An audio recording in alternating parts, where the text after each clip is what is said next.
quietly pounding. Don't you just know exactly what they're thinking?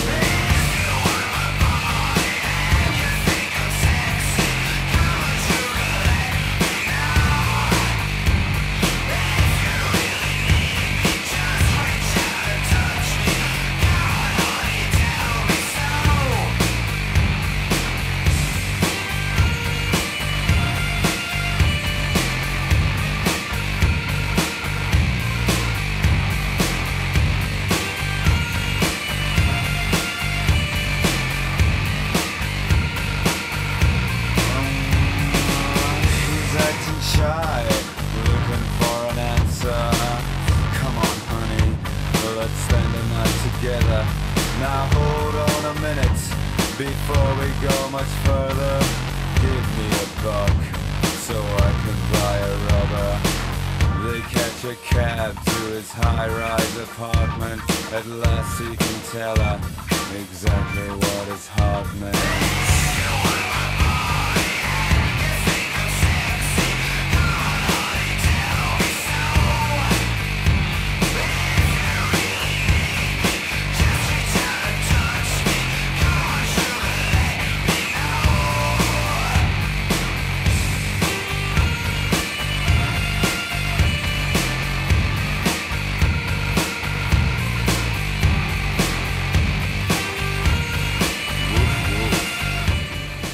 Jedna od riječi koja se kod nas sve češće koristi, u stvari koja se sve više i više čuje, je tatu. Ta sama riječ više nije samo da se može čuti, nego se može u zadnje vrijeme i vidjeti kod nas. Sam tatu znači više ne predstavlja jedan tabu, nego je to sasvim jedna normalna pojava koja se više ne veže samo za, šta ja znam, neke zlikovce ili za neko zlo, stvari za zatvorenike ili za vojsku, tako da sad tu možete čuti i vidjeti kod nekih normalnih ljudi. Izvinjavam se za ovo.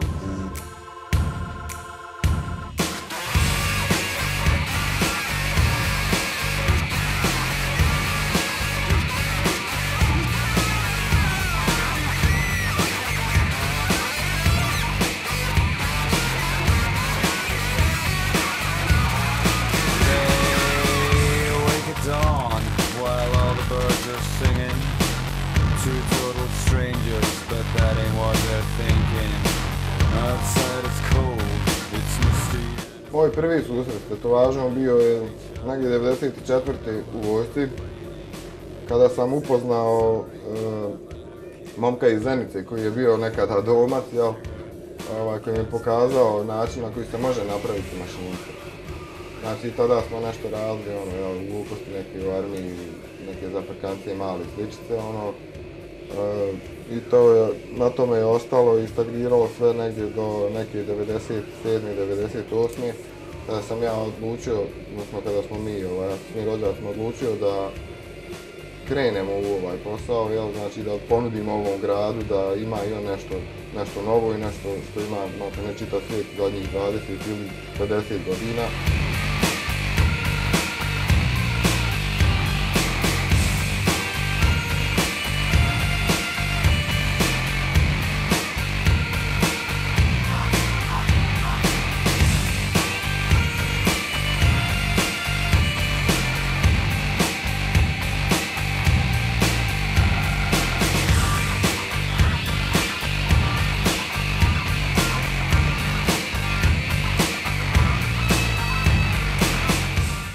Ja sam bio u Zagrebu kod momka koji radi to nekih zadnjih 10 godina, koji je vrlo jak sada, jedan od najjačih, u stvari po meni najjači je tatuist u Zagrebu i koji ide često po konvencijama i koji radi više vani nego što radi samo u Hrvatskoj.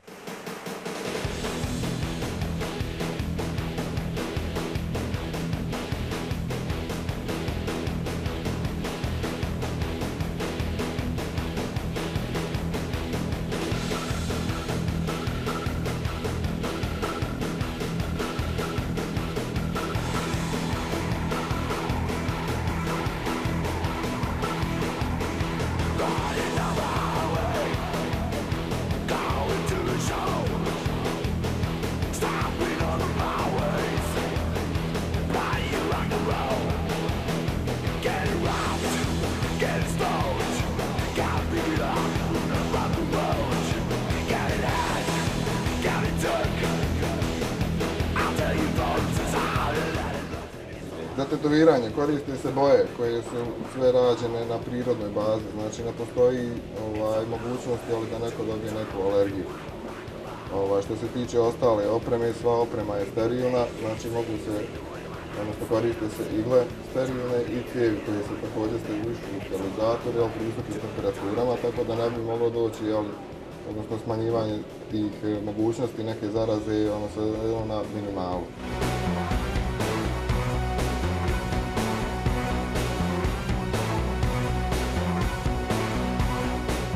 Sve ostalo što može utjecati na sam tok zarastanja tetovaže zavisi od toga kako će neko postupati u tom samom postupku održavanja tetovaže. Mi ovdje svakom mušteriji dužni smo da objasnimo tu neku proceduru kako treba da se brine malo o njoj da bi to ostalo kako treba.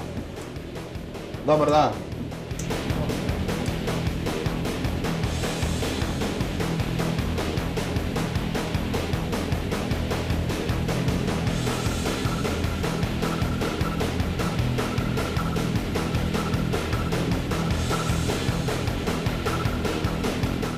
U osnovi za izradu svakog tatua treba dosta koncentracije, pogotovo kod stvari koje se radi freehandom ili custom work, to je nešto što nije iz kataloga, ono što se radi na licu mjesta kad mušterija dođe i zahtijeva nešto svoje, nešto iz svoje glave, tada se obično te stvari bace ipak prvo na papir, svi su te neke sigurnosti da se vidi da li to što neko želi i onda se prelazi na rad.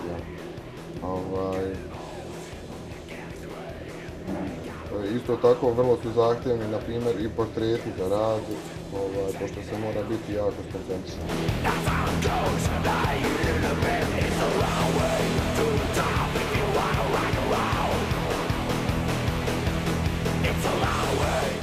Tako da imamo i tetovaža sad možda nekog najmodernijeg, najnovijeg vremena, to su otprilike neki trebovi koji u osnovi ne predstavljaju ništa. U mnogim slučajevima predstavljaju, ali dosta njih stvar nema tu neko značenje, ali oni su nešto samo što izgleda lijepo na čovjeku. Zato upravo iz tog razloga imamo dosta mušterija, odnosno razna je klijentela, to su šta ja znam, uvijek se to misli da se najviše vrti ovdje neki rock'n'roll ljudi ili šta ja znam. Međutim, to je dosta se toga sada izmiješalo. To je opet s jedne strane najveći broj nekog alternativnog svijeta, međutim dosta i starijih ljudi se tu pojavljuju i radi neke tetovaže, jednostavno možda iz razloga da malo sami sebi učine možda taj život malo raznoliki, da nešto malo promijeni u svom životu ili možda to neka stara furka iz davnih vremena kada nije mogao raditi, sada se ukazala i ta mogućnost da može raditi. Tako da nije šta ja znam, stran slučaj, na primjer, da se pojavi neko ovako ili doktor ili neki advokat u kulturi.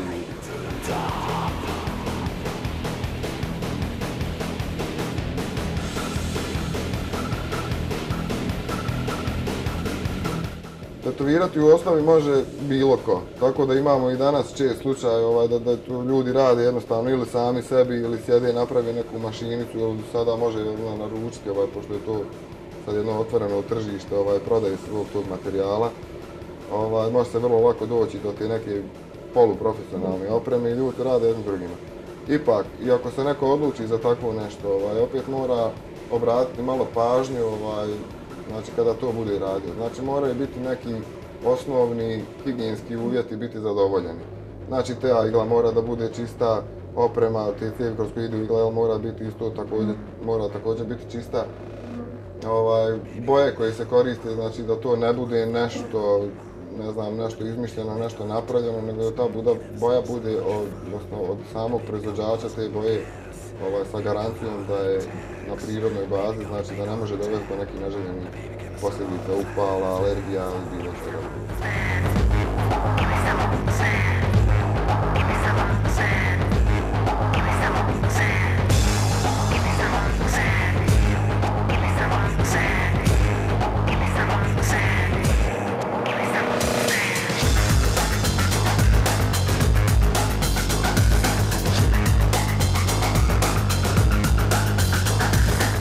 škola za tetoviranje ne postoji, što znači ne možete platiti neki kurs, otići u neku ustanovu i zamoliti nekoga da vas obuči tom zanatu.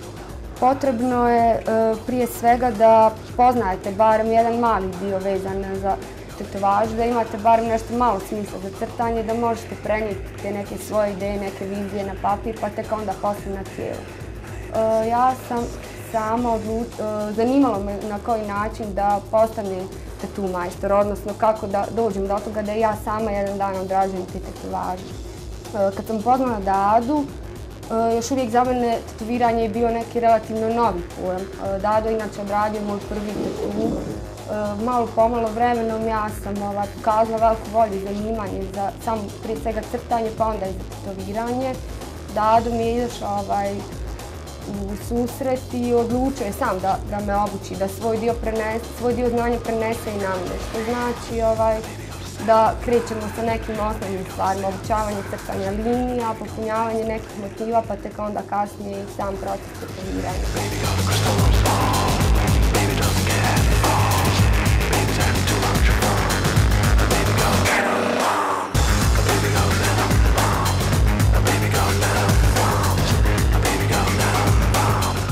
Razlog zbog čega sam ja izabrao ova dva motiva je u stvari što su ona povezana sa dva perioda koje se desilo u mom životu i važno su i zato sam htio da ostavim sebi na ruce i tetoviram.